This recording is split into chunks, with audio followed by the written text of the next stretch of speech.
Le 7 mai est le jour d'anniversaire du compositeur Piotr Tchaïkovski.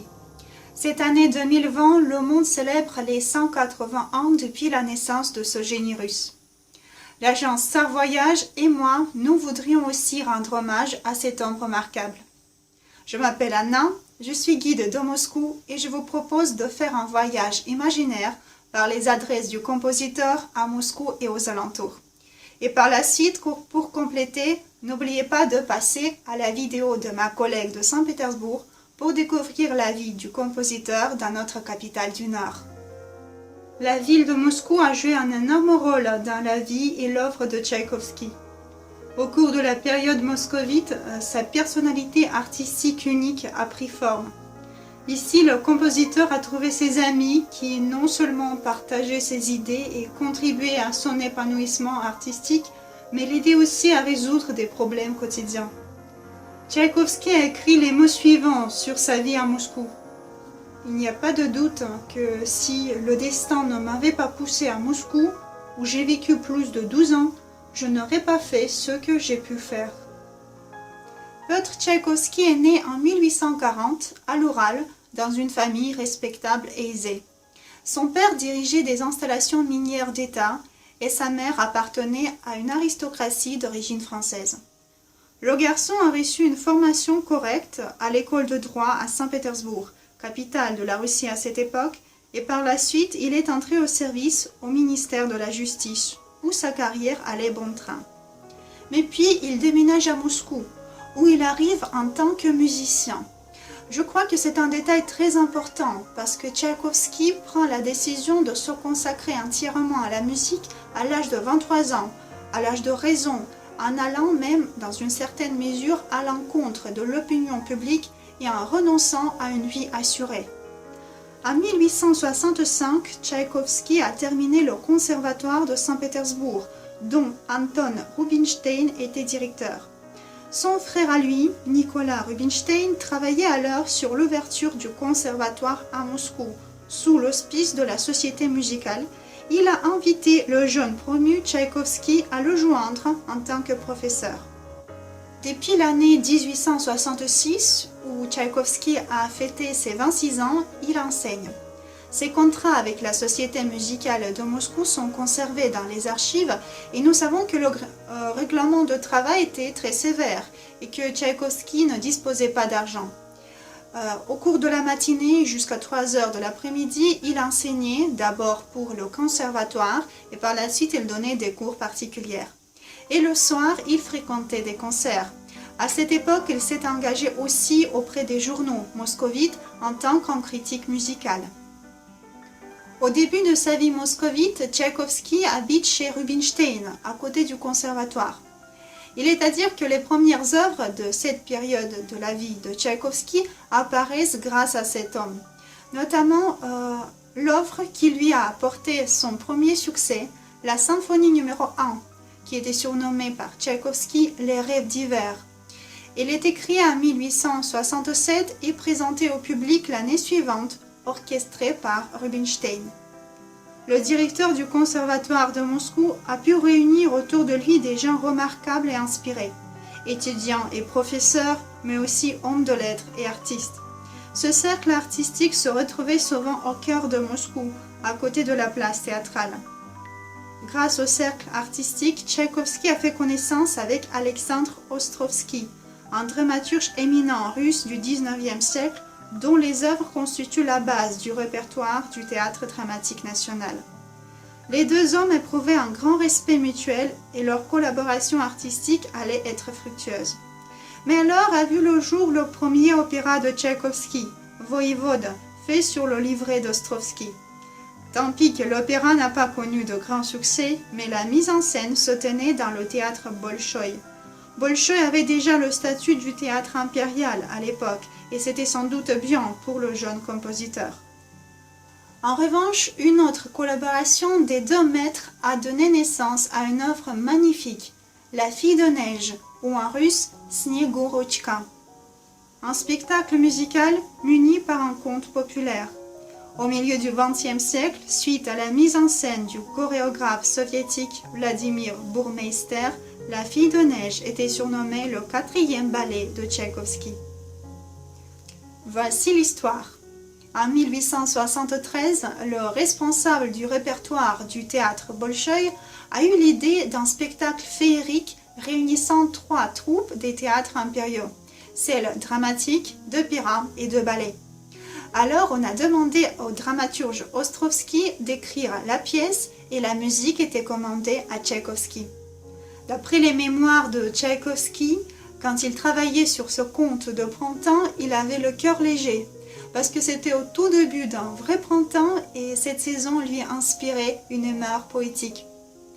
Tchaïkovski travaillait passionnément et au cours de 3 semaines à peine, il a créé une œuvre à 4 actes avec un prologue.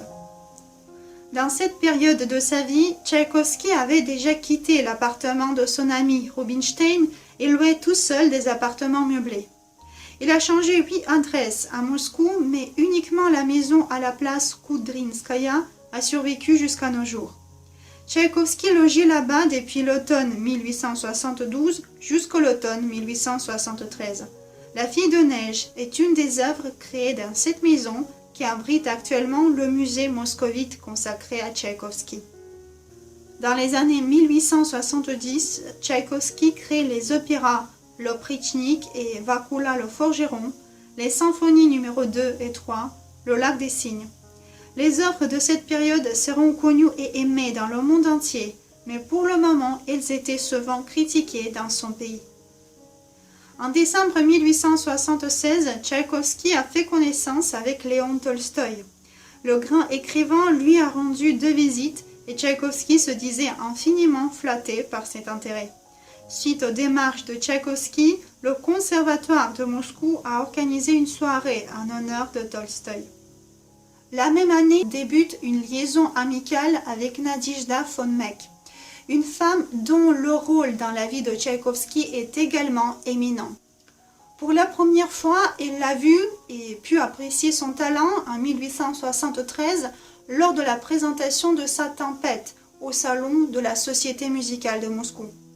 Alors, les étudiants du conservatoire ont fait sortir Tchaïkovski sur scène sous la rafale d'applaudissements.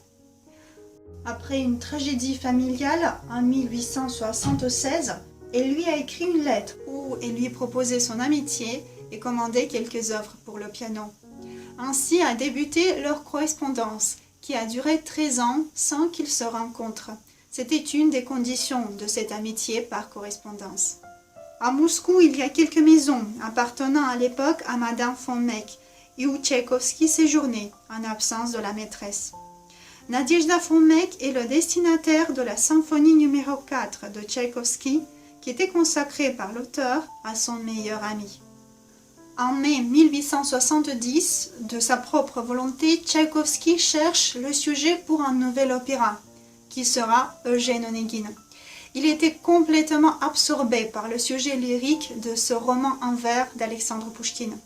Au cours d'une seule nuit, il a écrit la première version de livret qui va être mise en forme par la suite par son ami, l'acteur Chilovski. Avant que la partition soit finie, Tchaïkovski s'est mis d'accord avec Rubinstein que l'opéra serait mis en scène par la troupe d'étudiants du conservatoire. Tchaïkovski avait peur des clichés d'opéra dans la manière des grands chanteurs qui pourraient profaner la sincérité des émotions dans cette œuvre. Rubinstein s'occupait donc de la préparation de l'interprétation au théâtre Mali, de nos jours le principal théâtre dramatique de Moscou. La première d'Eugène Onegin a eu lieu le 17 mars 1879. Les professeurs du conservatoire ont accueilli Tchaïkovski par une ovation. Ainsi, cet opéra génial a commencé sa longue vie théâtrale. 2 ans plus tard, en 1881, Eugène Onegin était mis sur la scène du Bolchoï, où on le donne jusqu'à aujourd'hui. Les paroles de Tchaïkovski se sont justifiées. Le succès de cet opéra doit commencer d'en bas, mais pas d'en haut. De nos jours, Eugène Onegin est l'opéra russe le plus interprété au monde. D'ailleurs, le travail sur Eugène Onegin était dans un moment donné interrompu par le mariage de Tchaïkovski. En 1877, le compositeur épouse Antonina Miloukova, une jeune fille, son ancienne élève, qui lui a déclaré soudainement son amour dans une lettre. Emporté par le roman Eugène Onégine et sympathisant le personnage de Tatiana, Tchaïkovski s'est décidé à ce mariage, qui s'est avéré un échec lamentable. Il s'est soldé par une tentative de suicide par Tchaïkovski et une séparation la même année. Alors, soutenu par ses frères et dans une grande partie par sa mécène, Madame Fomek, il est parti en Europe pour restaurer sa santé mentale. C'est une période de changement dans la vie de Tchaïkovski. En 1878, il va tourner la page. Grâce à une pension allouée par Nadejda Fomek, il ose de se consacrer entièrement à la création. Il prend sa démission à la Société de la musique, il s'installe à la campagne au nord-ouest de Moscou. Il éprouvait probablement déjà à cette époque le besoin d'avoir sa propre maison, son foyer. Au cours des années 1880, il louait des maisons à la campagne à une centaine de kilomètres au nord-ouest de Moscou et il a compris dans un moment donné que cette ambiance lui rendait plus calme. La nature magnifique de la campagne et peut-être la proximité des paysans dont l'offre populaire il adorait était propice à la création. Mais dans les lettres à ses frères, il disait quand même qu'il voulait avoir Moscou à portée de la main. Il se disait un moscovite au fond de son âme. Après avoir habité dans des villages autour de la ville de Klin, il s'achète finalement une maison ici, en 1892. Klin, une ville à la frontière de la région moscovite, elle est célèbre maintenant comme le berceau de Tchaïkovski. C'est ici, à Klin, que se trouve le plus grand musée de Tchaïkovski dans la région de Moscou. Les intérieurs et les affaires personnelles du compositeur sont conservés intacts. Tchaïkovski a vécu ici depuis le mois de mai 1892 jusqu'à octobre 1993, quoique il a probablement passé plus de temps en tournée qu'à la maison. Le 6 octobre 1893, il a quitté la maison pour se rendre à la capitale, Saint-Pétersbourg, où il allait présenter sa nouvelle œuvre, la symphonie numéro 6, Pathétique, ce qui deviendra la dernière intervention du compositeur avant sa mort subite le même mois. Tchaïkovski avait peur de manquer du talent et essayait au cours de toute sa vie de se surpasser lui-même. Serait-ce un des secrets de son génie qui est reconnu dans le monde entier maintenant? Et c'est Moscou que cet homme a choisi. Alors qu'à son arrivée, en 1866, il était étonné par les différences avec Saint-Pétersbourg, mais par la suite, il se disait un moscovite enraciné. Dans les deux musées, à Moscou et à Klin, on garde avec respect et amour la mémoire de Tchaïkovski.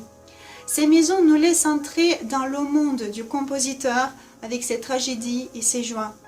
Notez donc bien les adresses: la place Koudrinskaya à Moscou et le domaine de Tchaïkovski à Klin, les lieux à visiter quand vous serez à Moscou. Je vous remercie de votre attention. Si vous partagez notre passion pour l'art et l'histoire russe, joignez-nous sur Facebook, Instagram et notre blog. Et je vous dis au revoir en langue de Tchaïkovski. До свидания.